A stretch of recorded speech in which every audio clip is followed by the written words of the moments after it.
इस मूवी की story start होती है डैन से, जो कि हाई स्कूल में साइंस टीचर है, और उसकी वाइफ और उसकी एक छोटी सी बच्ची जो कि अपने डैड की तरह ही एक साइंटिस्ट बनना चाहती है, जिसका नाम न्यूरी होता है।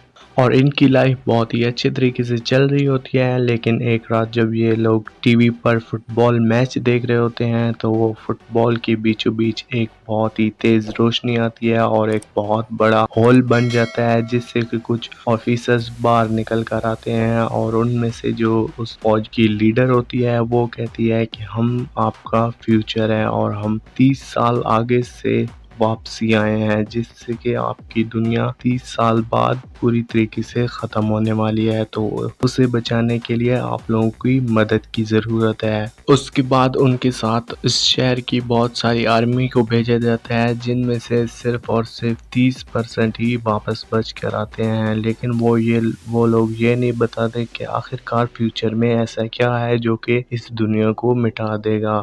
बहुत सारे हफ्ते गुजरने के बाद अब डैन को वो बुलाते हैं, क्योंकि अब फ्यूचर में उनकी ज़रूरत है। इसलिए वो ऑफिसर उसको अपने ऑफिस में ले जाते हैं और उसके हाथ में एक डिवाइस लगा देते हैं और कहते हैं कि अगर तुमने इसे हटाने की कोशिश की तो तुम्हारी फैमिली में से किसी को ले जाया जाएगा और तुम्हें जेल हो जाएगी।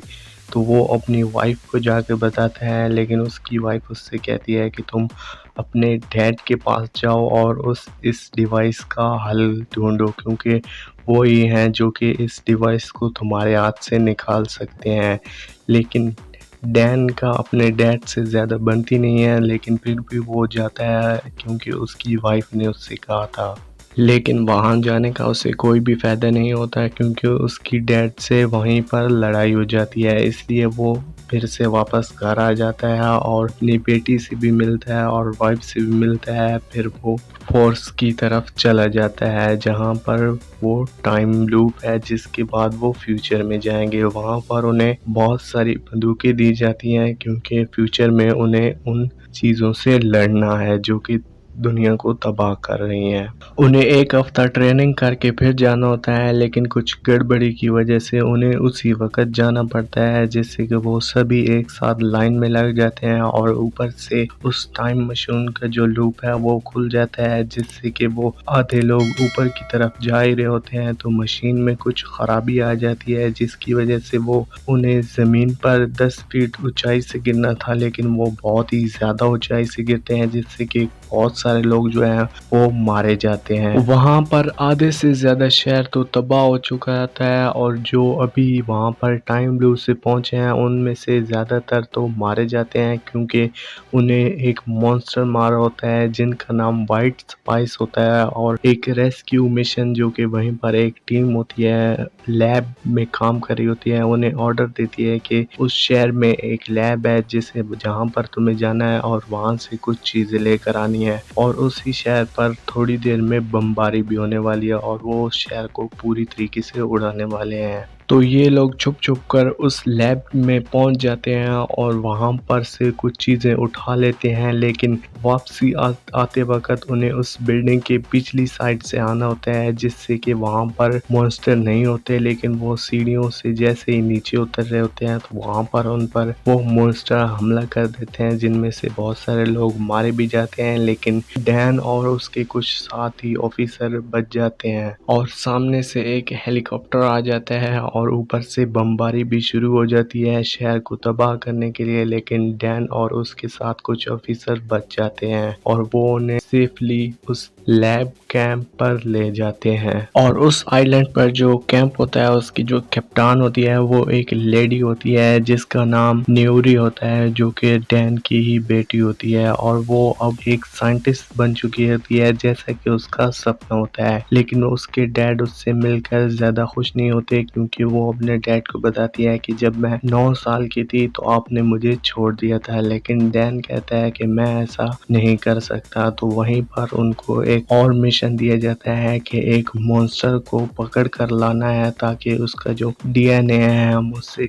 एक ऐसा जहर बना सके जिससे कि ये सारे के सारे मॉन्स्टर मर जाएं। तो वो लोग एक मादा मॉन्स्टर को ढूंढ रहे होते हैं जिसके डीएनए से वो एक जहर बना सकें जिससे कि उन्हीं मॉन्स्टर को मारा जा सके। तो वो लोग उस ठिकाने पर पहुंच जाते हैं जहां पर वो मादा मॉन्स्टर होता है और वहां पर वो मॉन्स्टर से उनसी बहुत सारी लड़ाई भी होती है और दूसरे मॉन्स्टर भी उनके पीछे लग जाते हैं जिससे कि वो बहुत ही मुश्किल से बच पाते हैं और लेकिन वो उस मादा मॉन्स्टर को अपने कब्जे में कर लेते हैं और लैब में ले जाते हैं। वहां पर उस पर बहुत सारे एक्सपेरिमेंट किए जाते हैं जिससे कि बहुत ही मुश्किल से उन्हें वो तोड़ मिल जाता है जिससे कि उन मॉन्स्टर को मारा जा सके। लेकिन डैन की जो बेटी होती है न्यूरी वो उससे कहती है तुम्हें ये जो एक्सपेरिमेंट हमने किया है इसका जो ये जो जहर का तोड़ है तुमने ये वापस पास्ट में ले जाकर उस पूरी की पूरी आर्मी को देना था कि ये जब जंग शुरू हुई थी उससे पहले ही तुम अगर उन सभी मॉन्स्टर को मार दोगे तो ये जंग जो है ये खत्म हो जाएगी। लेकिन जैसे ही उन्हें उस जहर का तोड़ मिलता है बाकी के जो सभी के सभी मॉन्स्टर होते हैं वो उस आर्मी लैंड पर पूरी तरीके से हमला कर देते हैं। सभी के सभी मॉन्स्टर वहीं पर आ जाते हैं। बहुत सारे मॉन्स्टर और बहुत सारे जो आर्मी वाले हैं वो मारे जाते हैं और जो पूरा का पूरा आर्मी लैंड होता है वो धीरे धीरे तबाह होना शुरू हो जाता है। लेकिन डैन और उसकी बेटी न्यूरी वो उस टाइम मशीन को फिर से चालू करते हैं और डैन को वापस पास्ट में भेजने की तैयारी करते हैं। लेकिन इसी बीच जो डैन की बेटी है न्यूरी वो उन मॉन्स्टर से मारी जाती है और उसी वक्त वो टाइम मशीन का जो टाइम होता है इतनी देर बाद वो स्टार्ट होने वाली है वो स्टार्ट हो जाती है और जो डैन है वो वापस पास्ट में चला जाता है। लेकिन जो टाइम मशीन वहां पर होती है वो पूरी तरीके से तबाह हो जाती है। जो कि पास्ट में होती है वो अब उसका कांटेक्ट किसी भी हाल से उन फ्यूचर वालों से नहीं हो सकता।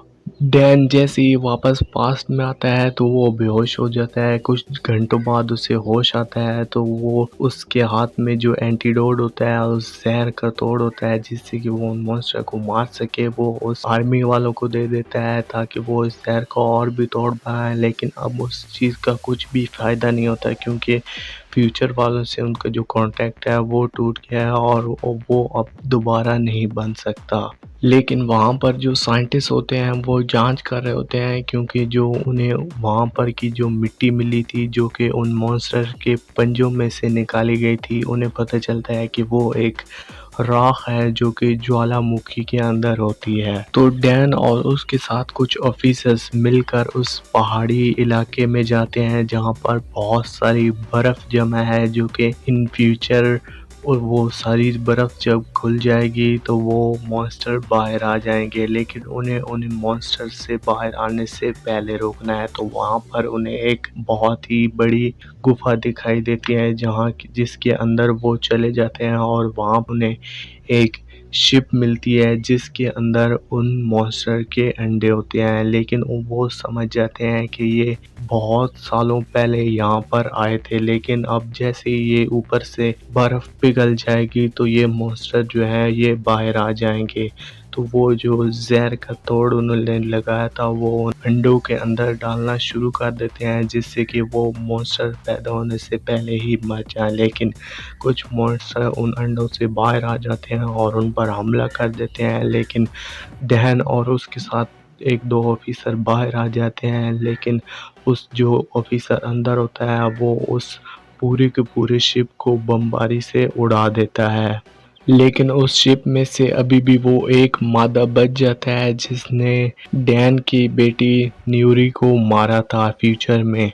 वो उस हमले में बच जाता है और वो शिप से बाहर भाग जाता है और डैन और उसके साथ एक ऑफिसर उसके पीछे जाते हैं और वहाँ पर उसके जो साथ ऑफिसर होता है उसको बहुत सारी चोट लगती है और डैन को भी बहुत सारी चोट लगती है। लेकिन वो उसे बहुत ही मुश्किल से उस मॉन्स्टर को मार देते हैं और सभी के सभी जो मॉन्स्टर होते हैं वो इन फ्यूचर अब उस जगह पर हमला नहीं करेंगे यानी कि वो अब पूरी तरीके से सेव हैं। अब उसकी जो बेटी है वो भी इन फ्यूचर नहीं मरेगी और वो अपने घर वालों को भी नहीं छोड़ेगा किसी भी हाल में। और इसी के साथ इस फिल्म का हैप्पी एंडिंग होता है।